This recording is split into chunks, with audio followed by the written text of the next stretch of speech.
Welcome to Retail Crime Uncovered, the go-to podcast for anything and everything retail crime related. I'm your host, Professor Emmeline Taylor.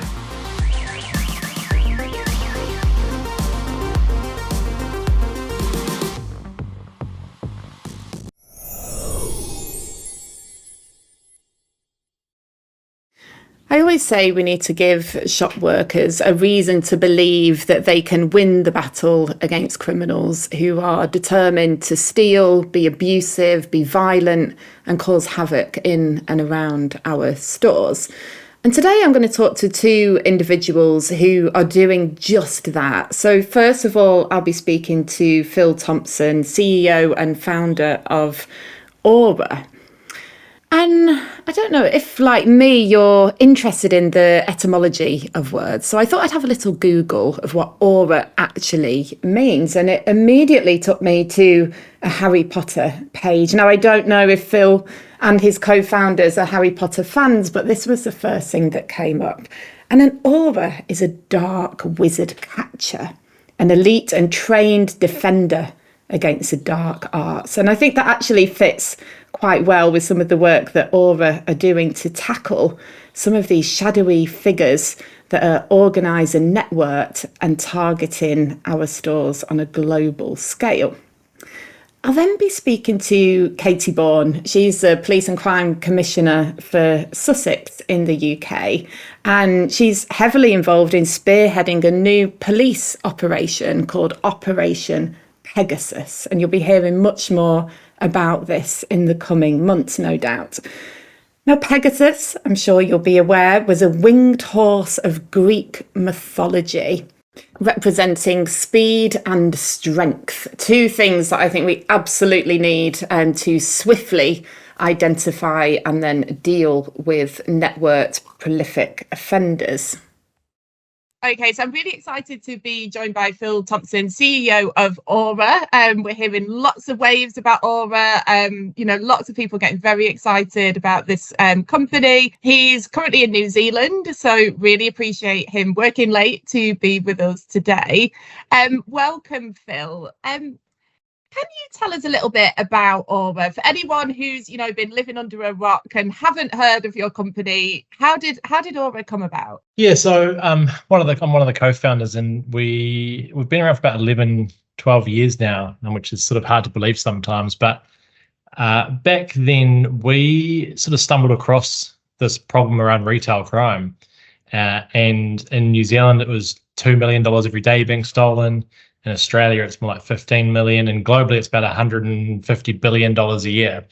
And we couldn't believe the numbers. We weren't from the retail industry, we weren't from law enforcement, but we just went out and was curious about the problem and started to talk to a number of retail stores. And yes, the financial issue was large, but actually talking to the front line in the stores, there was other issues that they were facing, the violence and aggression piece, but then actually at a more administrative level, it was just hard to report a crime.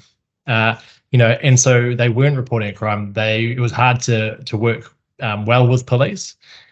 And so we saw an opportunity of how to use technology to try and change that. And how do you make it really easy to report a crime, a shoplifting, theft or fraud, those things that they see in their stores most days. And then interestingly enough, how do you start to connect the dots on who are the repeat offenders? And what we've been able to prove over the years is that it is actually fairly organised in nature. It's not as opportunistic as people make out shoplifting to be, and many of those listeners to this podcast will probably already know that. But for the general public, it's really eye-opening when they start to really hear these stories and understand the size and scale of the problem, and that people are out there doing this as their day job. So we looked at it just from a really simple place of how do you capture more information on crime and help the retailers do that in a safe, secure and privacy-first way. And then you can start actually getting a better understanding of the trends, the insights, and how to get some better outcomes for the retail stores, and then also dealing with police. So Auror is plugged directly into police systems, is that right, in some locations? Yeah, so the primary use case of Auror is as a business first system. So for a retailer, it is their primary crime reporting system. So any event that happens in their stores, they can capture that information, and they also collect the evidence, so video footage, images, witness statements, and the like.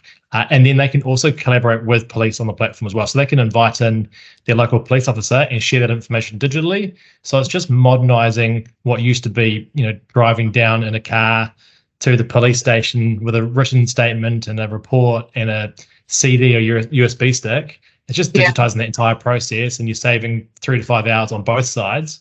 And you actually get better outcomes as well. Yeah, okay. Have there been any barriers to the police accepting that as a platform? I know in New Zealand you've got one police force. In England and Wales we've got 42. In the USA they've got about 35 million different, police entities. Is that a barrier because people presumably are using slightly different digital packages? Is it agnostic in that way that you can just plug into anybody's system, or are there barriers for the police thinking that this is a safe data sharing platform? Yeah, it is very agnostic, and I think to your point, it is a much safer way of doing it because it's something that's always happened in terms of that interaction between the retailer and the community and the police. So most police are really on board with actually making their job easier around engaging with that local retailer. And then when we get to a certain size and scale in terms of usage within a particular jurisdiction, we can then engage and help that particular agency with additional intelligence applications, or say for New Zealand as an example, you can actually report a crime electronically to the police through the platform. Okay, wow. And that again is a massive game changer for them. I mean, obviously I don't want it to be too sales pitchy. We're just really interested in how this is working. But say I'm a retailer and I'm like, okay, I want Auror. I've heard all these things about it. What does it look like? What do I suddenly get? What's inside the box? At its most basic, it's an incident reporting platform is what it's commonly used to be known as. But we then provide structured data and turn that into intelligence. So that's a really key thing, is that we've changed the game in terms of ultimately retailers don't actually care that they have 100,000 shoplifting events a year if they don't know who to look out for or who to work with police and target. So we've been able to use technology, machine learning and AI to then help them go, the 10% of people are actually doing 60% of the crime, and if you scale that up, it's the 80-20 rule at play. So rather than running around with 100,000 different crime events, you can go, here's 10% of people that are actually causing most of that issues for us in our store teams. And they're also the same people who are 4 times more likely to be violent or aggressive in those stores, because this is their full-time job. And they are now using, violence and aggression as a tactic to get out of the store with the goods, and putting retail frontline workers in harm's way. Okay, so I'm really interested in this stat because you have it on your website. So 10% of people are causing 62% of loss and harm. So, we've got an issue with data. I think everybody will hold their hands up. Retailers aren't reporting. There's just such an overwhelming number of incidents that we're seeing now that it's just almost impossible to capture all the data. So how confident are you in that 10% causing 62% of the harm?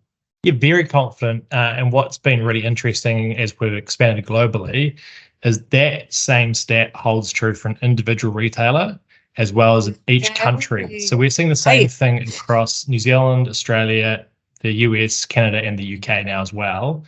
And the numbers don't lie. It's actually fascinating because you make it really easy for a store member to report a crime. We're seeing 3 times more data being reported for that retailer than what they used to have. So they actually are getting better visibility. And because that's really easy for them to start to understand who are those repeat offenders, that's where you start getting those stats.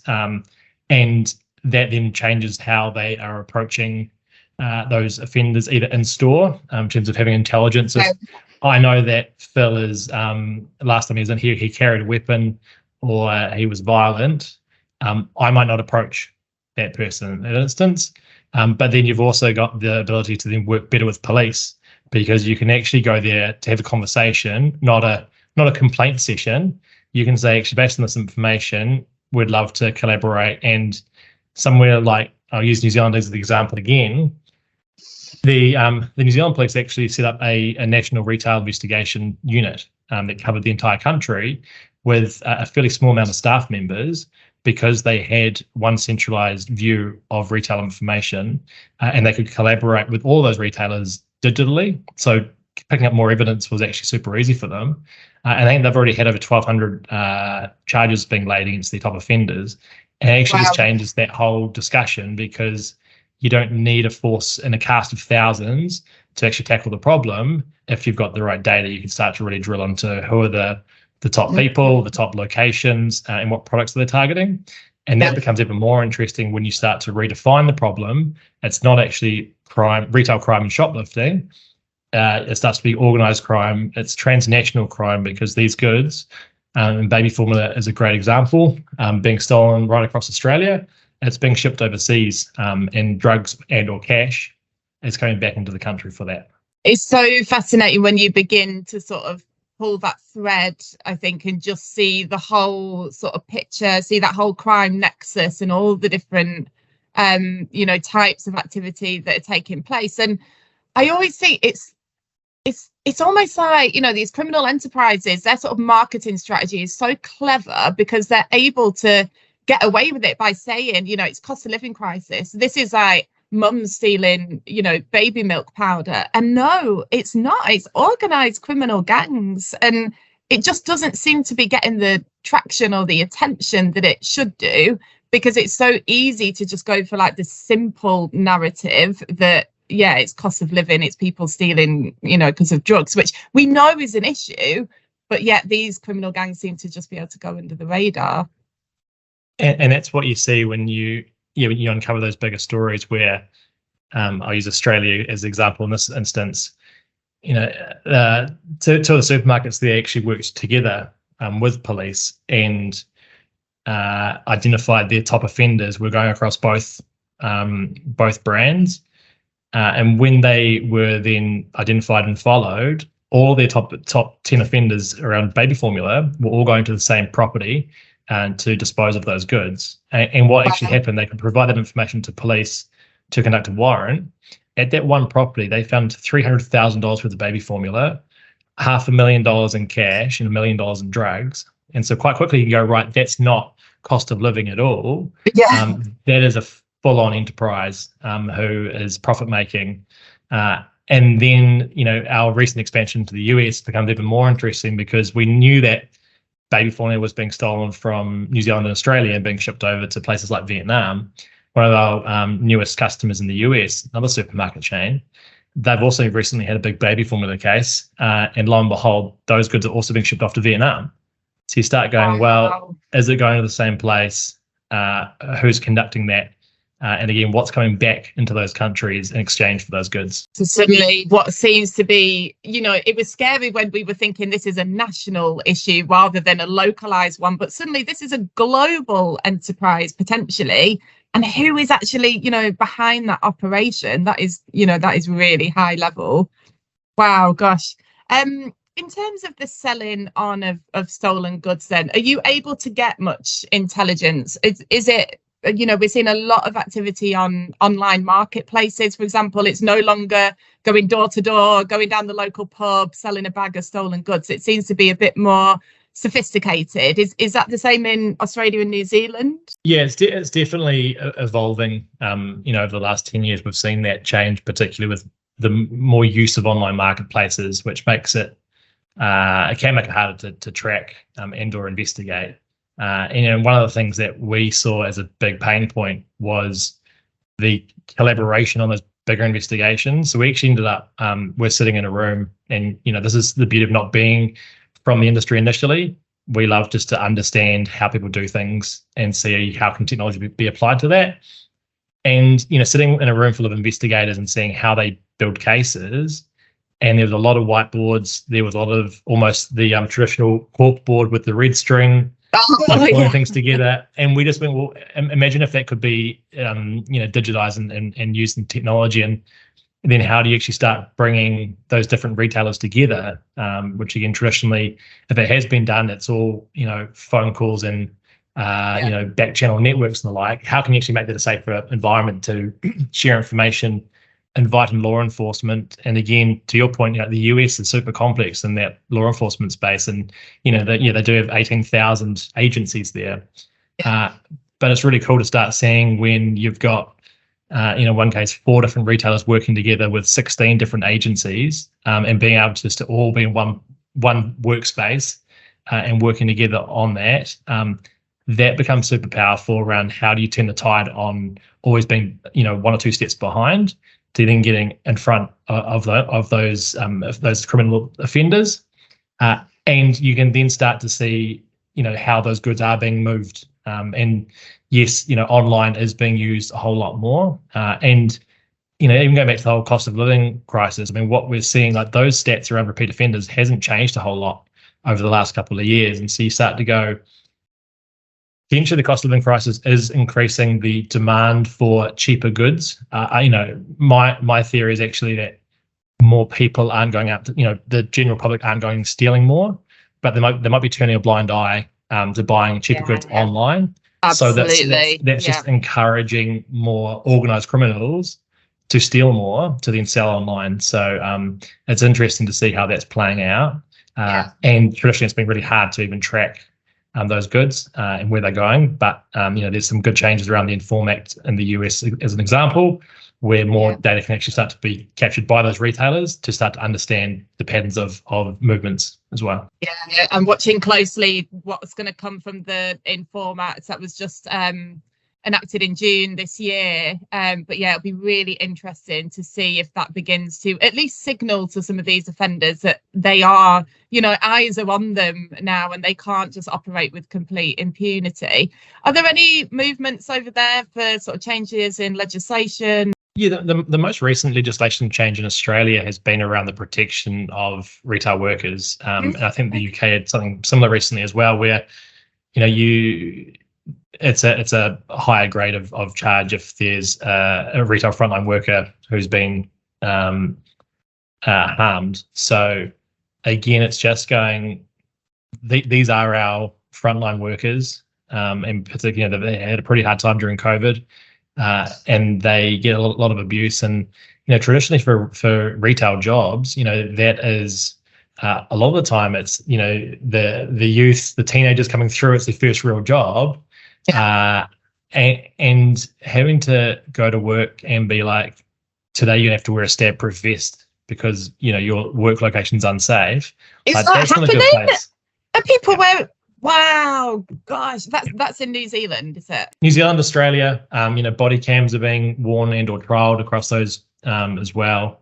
The US obviously has more access to firearms, so that's more of a danger over there as well with active shooter scenarios. And, these are ultimately just public places that people go and buy their groceries or buy presents for their family. And not just for the actual retail workers, but also for the customer who's in the store.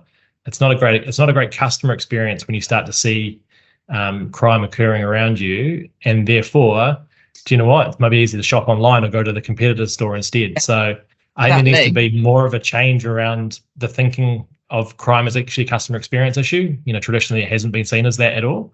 I think that's really going to help force the issue around making sure that staff and customers are kept safe. Yeah, absolutely.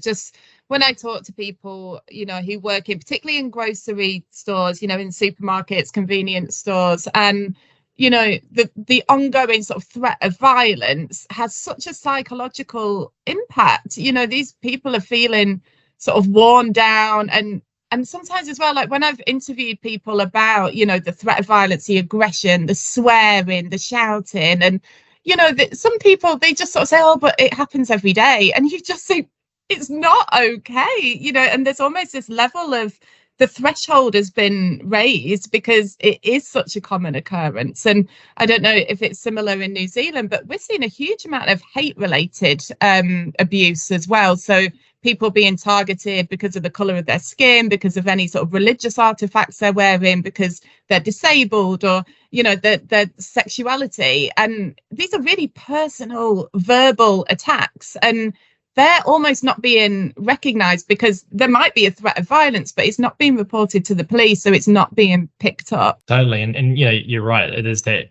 desensitization to the fact that it does happen every day, so it's fine. But you know, one of the positive things we've seen around making it easier to report a crime, and then actually creating a feedback loop, so you know that something's happened off the back of that. We're seeing people going, do you know what? I'm actually not going to get hands-on with that person. I'm going to let them go because I know if I report it, something does happen. I can work with the police, you know, and we get a better response as well. Yeah. It's keeping those people safe. But yeah, it's hard when the public has almost turned a blind eye to what goes on in stores, and it's easier not to get involved. It's easier to film it on your phone rather than help out. And traditionally for businesses, you know, crime is seen as just a cost of doing business, right? You know, if you lose less than 2%, you're doing okay. But that's just increased the risk reward ratio in favor of the criminals. And they go, you know, what we've seen, particularly again over COVID, more hardened criminals move into the retail crime space because it's easy. You don't often get caught, and when you do, there's no real negative outcomes for you, because it's, I think the National Association of Shoplifting in the US came out with a stat that only 1 in every 100 times they steal, they get caught. So why wouldn't you make a living out of it? Yeah, exactly. You know, and that's getting caught. You know, you might get caught, but then not prosecuted, or you might be prosecuted, you're not convicted, or you might be convicted, but then it's just a slap on the wrist and off you go. You know, you're back out doing the same thing the next day. So I do think there needs to be more around that criminal justice process. And you know, of course, there are some individuals who are stealing through drug addiction, through desperation, and they should be diverted into appropriate services. But we know there is an element of these criminals that are really, they're really unsavory characters. And as we've talked about, it's, they're organised criminals that do need to feel the full weight of the law. And sadly, at times evading it. Wow. Okay. So just let's go back to that, to the 10% then. So can you break them down further? Is all of that 10% organised criminal gangs, or are some of them your prolific drug affected individuals? What sort of data do you have about the 10%? Yeah, I mean, it's hard to know off the back of that, because we don't have access, nor would we want to, probably, to their entire history of life. So I think when you see that how it skews, it definitely does skew to either organised crime, or even those drug affected people are working on behalf of an organised crime group or selling to them. So there's generally a link there. Versus yes, there are some people who do have to steal for themselves, but when you start to see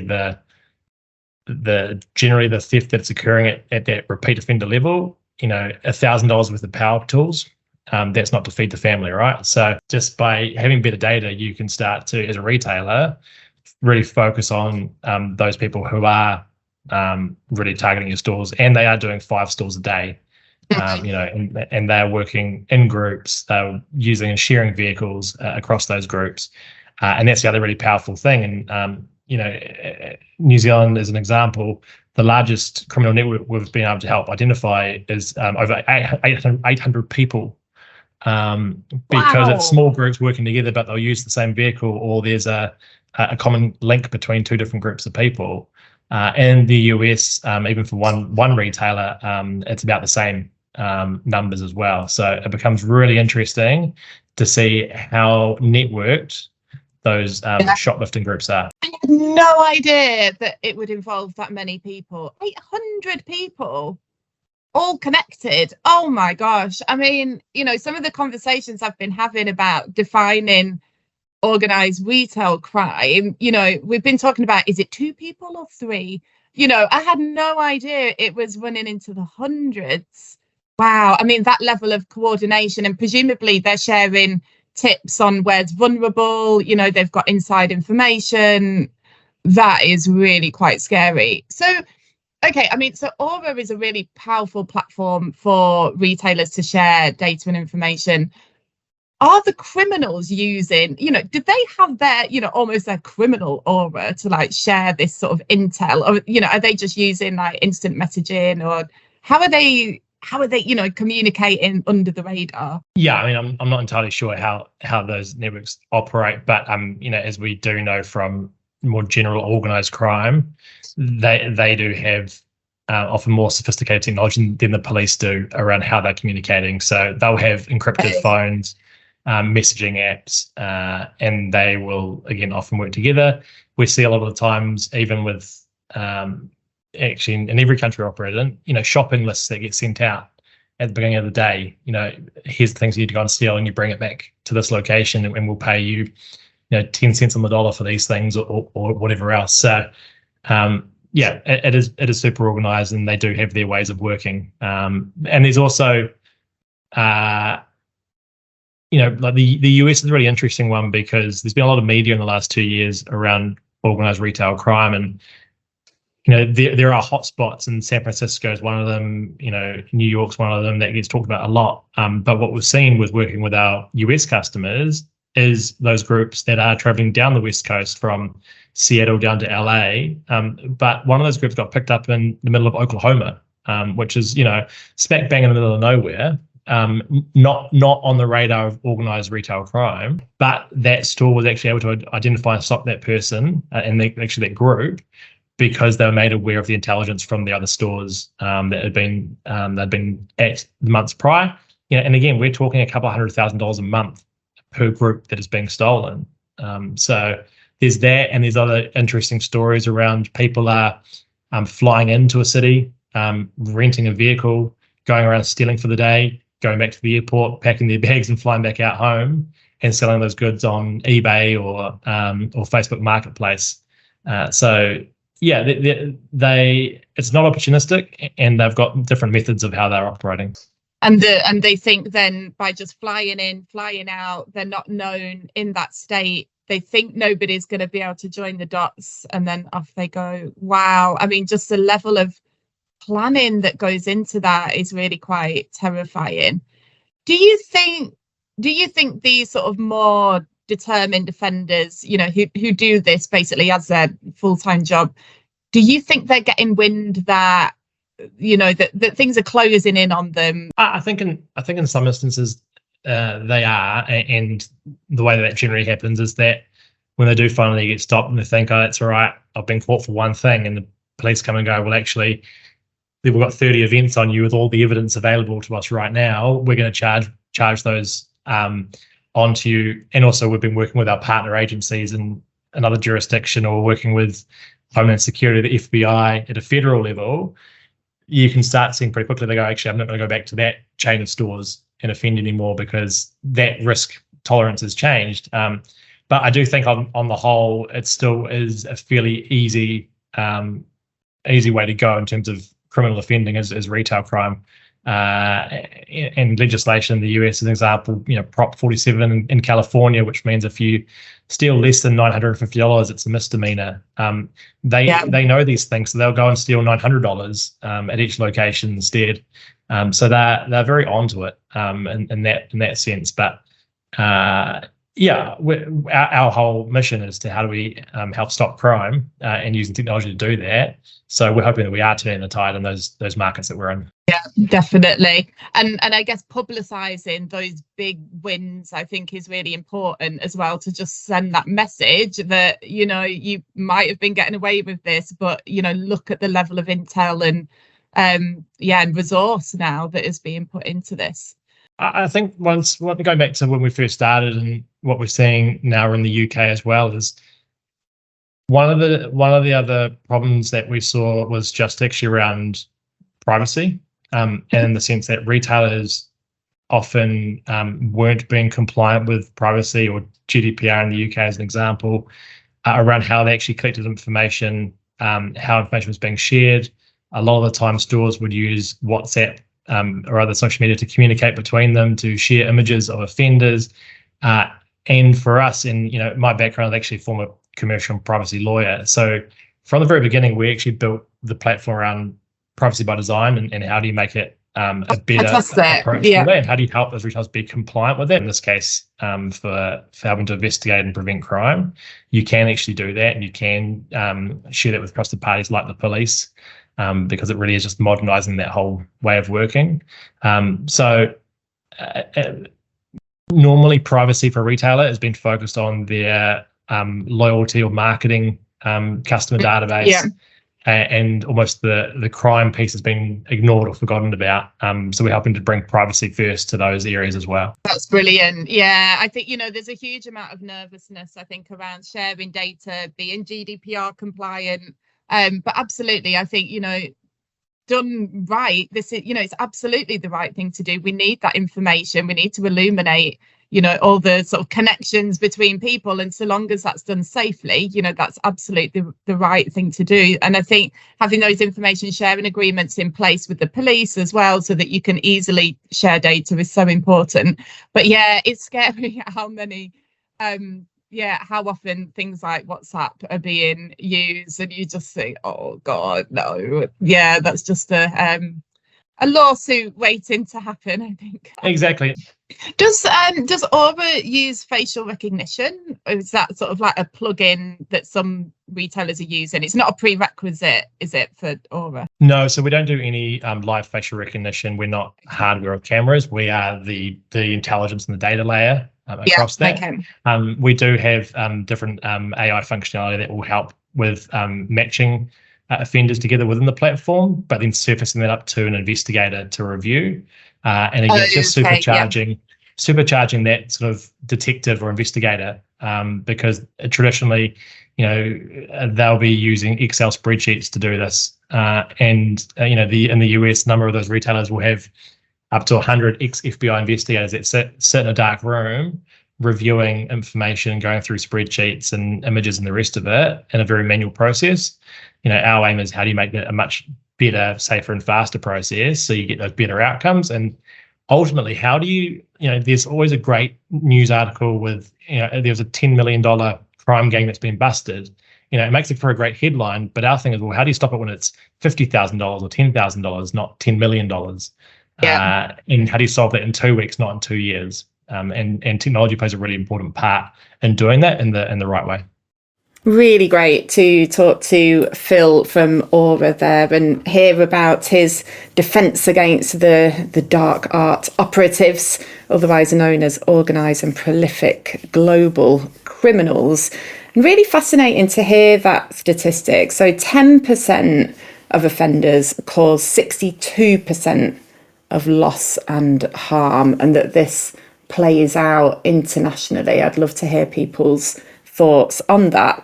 I'd like to now introduce my next guest, Katy Bourne, OBE, and she is the Police and Crime Commissioner for Sussex. She has been a successful businesswoman in a previous life, and very well placed to be the business crime lead for the Association of Police Crime Commissioners. Thank you so much for joining me today. So I guess, first of all, we'll have people listening, hopefully from around the globe, who might not be familiar with what your role is, what it entails. So can you just tell me a little bit about being the Police and Crime Commissioner? So quick potted history. We came into being in 2012, and the idea of the Police and Crime Commissioner is that we are elected every 4 years by people in our area. So I cover a whole county. So each police force area has a police and crime commissioner. So I have responsibility for the budget for policing my county, and I set the strategic direction for policing the county. So I write a police and crime plan that reflects what local people tell me matters to them in policing. So it must be local priorities, and that must reflect what is important to the public. And then I deliver that to the Chief Constable, whose job it is then to deliver that operationally. I scrutinise the Chief Constable and senior officers on the performance of the force, because under the Act, I have a responsibility for policing in its totality. And finally, I appoint, and if necessary, I can dismiss the Chief Constable. It's a hugely important role, and as you say, it's very strategic in terms of setting the direction for the police force. Can you tell us a little bit about these policing plans? Because they seem to be so fundamental for how a force actually, what they focus on. So what are they, and how often are they refreshed? So they're written at the beginning of a PCC's term, so they last 4 years for your term in office, and effectively they set out those local priorities that local people tell you matter to them. So you have to do a lot of consultation with the public and groups, and it's important you also reach out to those groups that are harder to reach. Okay, thank you. So I know that you're the business lead for the APCC. I know that you've been a successful businesswoman when you prior to becoming the Police and Crime Commissioner. And I know you've worked really hard to get business crime actually in some of these policing plans. I imagine from when we've spoken previously, that's been quite a challenge. And why is that?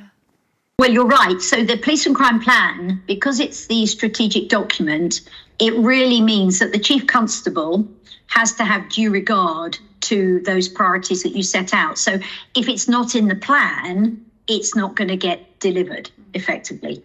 And then I use those priorities to make sure I hold the chief to account throughout, my term of office and throughout their term in office, if you like. So it was a struggle at first. I think when I first got elected in 2012, if my memory serves me right, I was the only one in the country out of then we had 43 of us that had business crime in my manifesto as important. And so it's been a kind of an uphill sort of journey, but I'm really thrilled that over 90% of the police and crime plans now across the country recognise the importance of business and retail crime. And that for me is really heartening, because it means then that operationally their force, the PCC's force, has to have due regard when they deliver operational policing. Yeah, absolutely. It's such an important aspect, I think, of, high volume, high impact crime that we're seeing. So I'm a criminologist, and when I talk to people about business crime, about retail crime, the level of theft, the level of violence that we're seeing in our stores, people still come back and say, but it's not high impact. Police operate with that threat, risk, harm, and it just simply doesn't pass the threshold. They're dealing with knife crime, they're dealing with drugs and firearms and weapons and sexual violence, and business crime, quite rightly, should be lower down their priorities. What do you say in return to that? Why is business crime so important? So every criminal starts their journey into criminality somewhere. And invariably, it will start with theft from a shop. So when they begin that journey, if you can nip it in the bud, prevent it, tackle it there and then, you can potentially prevent that criminal from becoming a mastermind 10 years down the line, running umpteen drug lines into your county, causing maximum harm and distress. And let's face it, those county lines that people are more familiar with now, the young people that get impacted by it, that are vulnerable, that are abused, that are sexually assaulted, physically assaulted, that drives much of that criminality. You could potentially have stopped that from happening. So it is not an easy conversation to have with people, but I think when you lay it out in front of them and say, explain it in that terms, they kind of get it. And I am absolutely convinced that the reason we are seeing a rise in antisocial behaviour, low level but very high impact type of crime now, is because the people committing it are feeling very emboldened. And because they're not being challenged, and because it's not being directly tackled, they're getting away with it. And each time they get away with it, they get a little bit bolder. And the more bold they get, the worse it becomes. And now, we've all seen on TikTok and social media how you get groups of people going into stores, taking whatever they want, armloads of it, and just walking straight out. We saw it to a certain extent with the London riots all those years ago. And once that sort of feeling amongst people that they can do what they want and they won't be stopped happens, that's when you have real disorder break out. And that's why, for me, antisocial behaviour now it's spilling out into our public realms. We know it's been happening in the retail environment for a long time, and we can talk about, why that is. And I think there's both sides to blame here, retailers and police on both sides, let's face it. But it's spilling out now, and the rest of the public are seeing it more in those public areas as well. One thing I hear a lot about at the moment is organised retail criminals. Tell me a little bit about, because I know you're doing some really pioneering work in this space. So for the listeners, what is organised retail crime? There's so many definitions. How do you understand it? Well, just in plain simple terms, it's gangs that are impacting several stores, maybe different retailers, and they're working in gangs, and the impact that they have is quite substantial. So whether it's a gang of 6 or a gang of 12, you might have a gang that are, focused on makeup, for example. So they might hit your boots, your super drugs, and so on. Or they might be focused on clothing, so they'll hit, the kind of the sports manufacturers. Or they might be focused on food or alcohol or cigarettes, whatever it is. But there's an organised criminality about it, and they run it like a business as well. And they know exactly where to hit. And why is it a problem? Because every big retailer will monitor those crimes that happen in their stores. But what they haven't been doing effectively is sharing that information, not just with each other, but also with the police. Because one of the simple things is they don't have the same terminology, for example. It's a bit like we're both blonde, but are we blonde? Are we fair? Are we yellow? Are we white? Are we, there's lots of different ways of describing blonde hair. And that's the same problem that a lot of the stores and the police have. Unless you describe it in the terms in which the police record it, it's very difficult then to build a case, et cetera, et cetera. So the kind of the serious and organised crime we know is happening. And it, the impact is huge because the cost to the stores, and I get, they're commercial and they can write some of it off. They can to a certain point, but actually it's also the impact it's having on their workforce who are having to put up with this, because some of those, robberies, they're robberies, there's violence, there's abuse, and that has an impact on that person going to work and their family. They've all got families that they go home to. But also it's the customers in those stores, because they see it, they witness it, and they see this going on, and they think, well, I've just seen 6 people come in and nick a load of stuff, and they've just walked out brazenly. What they don't know, that member of the public won't know, is that gang is probably operating across several other stores that day and will continue to for the remainder of the week until they move on somewhere else. But the member of the public will say, well, the police do nothing because I didn't see any response.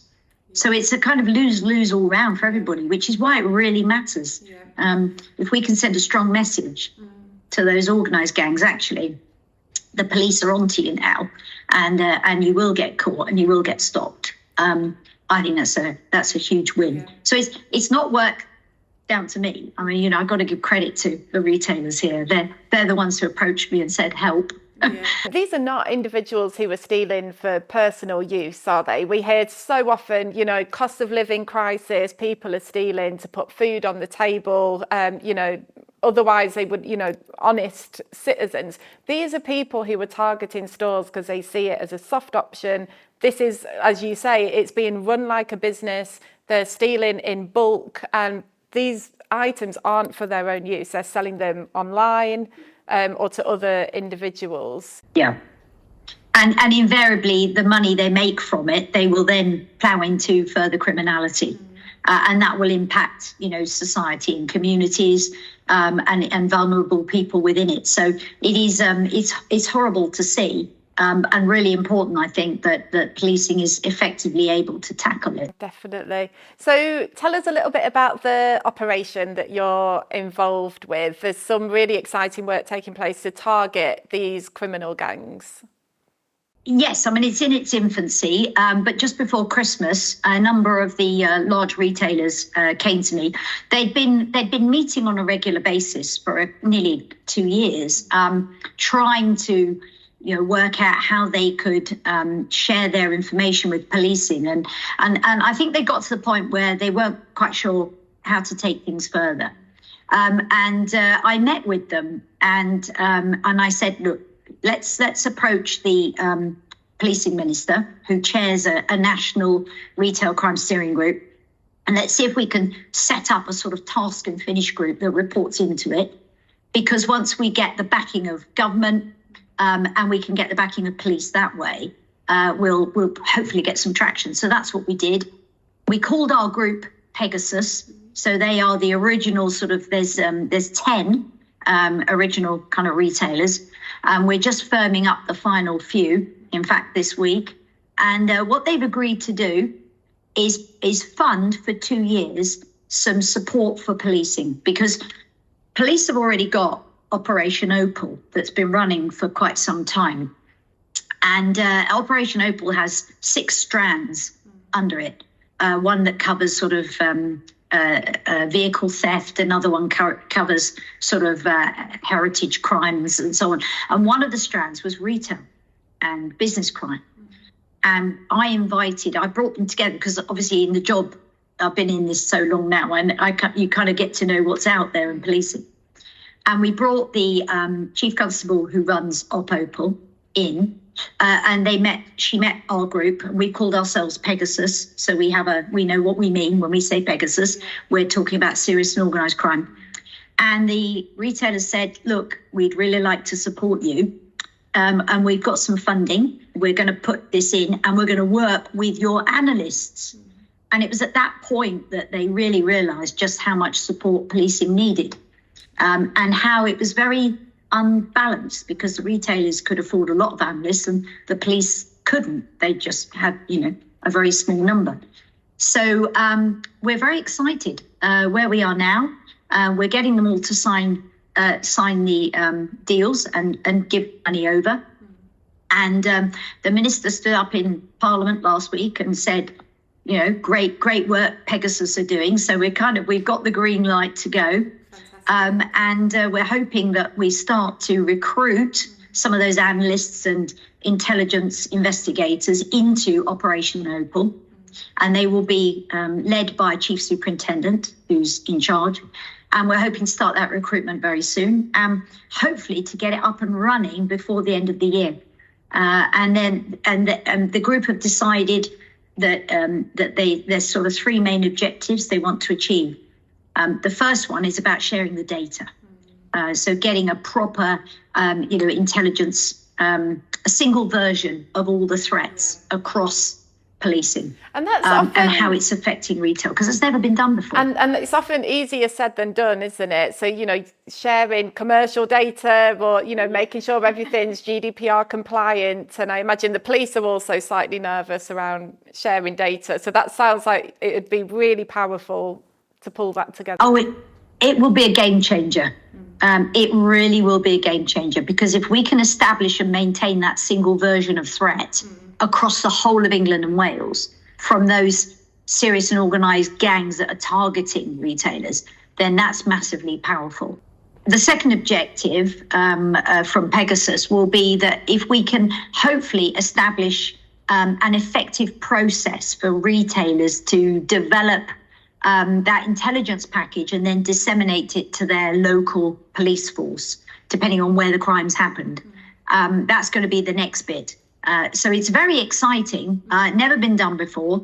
And there's a real will and willingness around the table from the retailers and from policing to collaborate. I like doers around the table, and that's been part of the success with Pegasus so far. Everybody around that table is prepared to actually step up to the mark and not just pay, but also actively try and make this happen. some of these determined criminals, I think for the first time, are actually going to start to feel that the eyes are on them. They're taking part in some really unsavoury activities. Sometimes it's forced shoplifting. We're hearing stories of that. Travelling across the country and deliberately targeting, which only ever pushes up the prices for honest consumers as well. I think people quite often think theft is a victimless crime, but actually, during a cost of living crisis, the last thing we need is these criminal groups pushing up the prices for everybody else. Yeah, and you're so right, because that's often overlooked. People don't think about that. You're right. We all want to keep our communities safe. We don't want to see victims of crime, and we want to see perpetrators stopped in their tracks if they're first-time offenders, not necessarily criminalised, but stopped and disrupted. And we want to see the big-time criminals. Absolutely, we want to see them pay for the criminality that they perpetrate. Yeah. So all I've got to do now is manage everyone's expectations. I keep saying to everybody, this is a marathon, not a sprint. I love working with the police because they really can do. They'll roll up their sleeves and they'll try and find solutions. And I love working with the commercial sector because they want everything done today. And so with that impetus, them pushing and the police saying, let's go, it's kind of, I'm there. I feel like I'm trying to steady the horse a bit to say, don't expect too much too soon. This is, let's see how we go. But that initial kind of stage, once we get launched with Pegasus, it's going to be really exciting. Yeah, I can't wait to hear more and hopefully talk to you again, a few months down the line and see how that's developing. That's a wonderful Katy Bourne telling us about Operation Pegasus, and I wholeheartedly hope that Operation Pegasus gets off to a flying start. Pardon the pun. Now, wow, so two very different guests, but actually working on similar issues. And they have two magical components in common. The first one, data and intelligence, and a willingness to share. As Phil says, you can have privacy first. You can be GDPR compliant and still share data to allow that intelligence to drive the way to identifying and then responding to prolific and organised criminals. And the second component, partnership. This can't be a retail-only problem. It can't be a law enforcement-only problem. We need to come together. There's so many great examples, and we'll hear from some of those throughout the course of this podcast. But working together is absolutely key to creating safer places to live, work, and of course, shop.